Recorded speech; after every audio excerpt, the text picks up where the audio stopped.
Hello and welcome to the third video in a series about self-care. Today I want to talk about self-care. Is it necessary or is it selfish? And I also want to talk about what self-care is not.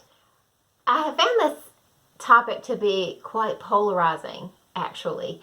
You can have the one side where people are very supportive of this and even protective of their self-care and encouraging of support care. And then you have the other end of the spectrum where you have people who are unsympathetic to self-care. They feel that it's selfish, egocentric, that it's a lot of an entitlement or avoidance or escaping. Really, which is it? I could argue that the answer is it's both. It's both supportive and a necessary thing. It's essential to our self-care. It's essential to us taking care of ourselves. It also is selfish and can be very much of a avoidance or an entitlement. One reason why I think that this topic is very polarizing is because we have this war within ourselves and within our own brains. So our frontal lobe, which is our executive functioning, it's our rational brain. In that, we think and value as a society here in the United States, we value the fact to stay busy, to stay positive, to stay productive, and to do and be and produce as much as you can. Where relaxing seems selfish and lazy and entitled. So it goes against what our rational brain says. But our core brain, which is our primitive brain, that is what lets us know that we are in danger or this situation is not good for us. This is part of our brain that signals the body that we may be in danger and we need to do something, that we need to fight, that we need to run, or we need to be still. So that is what is triggering us to engage in action, because we sense that there is this fear. And the fear may be very real. I mean, we could be being chased by a bear or a tiger, but most likely that fear is something that we have created, that we might lose our job, we might lose clients, we might disappoint our family or our friends. So we have that struggle of that is now what is our stressor, and that is what is sending those alarm signals. And so we need to really recognize that. But our rational brain is really warring against that and helping turn off those signals. So we really need to be aware of those signals that our bodies are sending so we can reduce that stress, even though it may be going against what we're thinking rationally. It can be both. But in order to know which it is, we need to explore a little deeper and examine the root cause, really look at the why, so to speak. The important question to ask is, am I engaging in the action to take care or to replenish myself, or am I engaging in the action to avoid or escape a situation that is causing discomfort? When you look at the answers to that twofold question, that can help explain whether you are engaging in self-care that leans a little more towards the replenishment side or supporting the self-care, or you are leaning more towards that unsympathetic side where you're being a little more selfish or indulgent.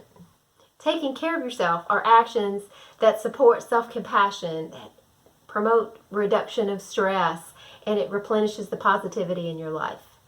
If you are doing things that are selfish or egocentric, you might be avoiding those situations or responsibilities that cause you discomfort, displeasure, or it's an escape or an excuse of that situation, responsibility, or action that is causing that discomfort, displeasure, or dislike. Whereas avoidance or escaping are actions that keep you away from or avoid evading situations. It can be the things that we do to entertain ourselves or enjoy ourselves, but they keep us putting off or delaying responsibilities. Sometimes that can even be an excuse for our behavior. Avoidance or escape may be necessary and can be an effective coping tool, as I did discuss in the last video.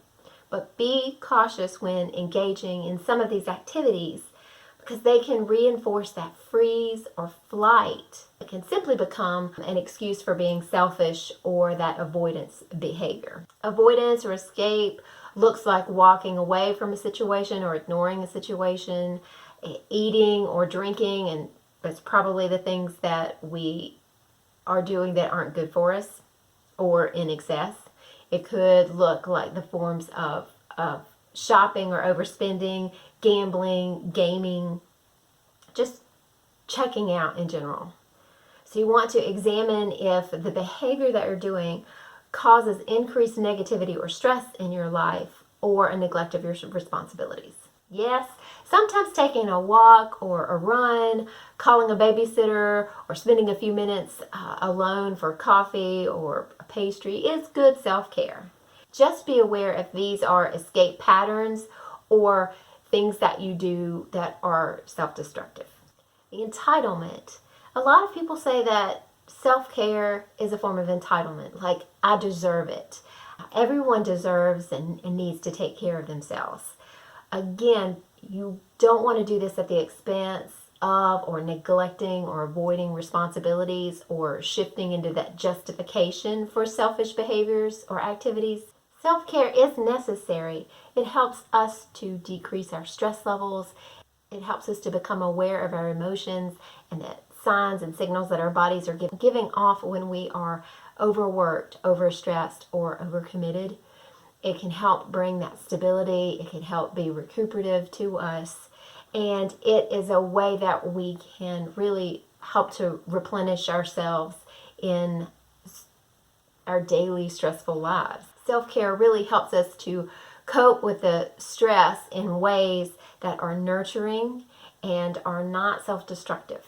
Self-care really looks like very mindful and intentional and awareness of the actions that we are doing that will help really reduce those stress levels. Self-care is not always removing yourself from situations that you do not like or that you're uncomfortable with, nor is it ignoring them, but rather it's engaging in something that reduces the stress and replenishes yourself in a positive way. Self-care is not a reward system. It is not an escape from something. Rather, self-care is something that we do to take care of ourselves.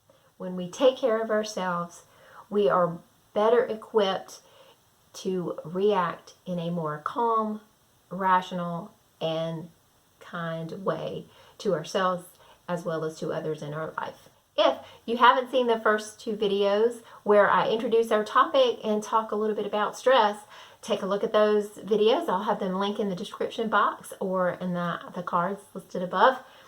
Also, click that subscribe button and hit that bell for notification for the next time that I upload a video. Leave a thumbs up or a comment. It really helps me out and I would appreciate to get a little feedback as well. In the next video in the series, we'll talk about what self-care is and ways that you can take care of the whole self. I hope to join you in the next session, and in the meantime, take care of yourself.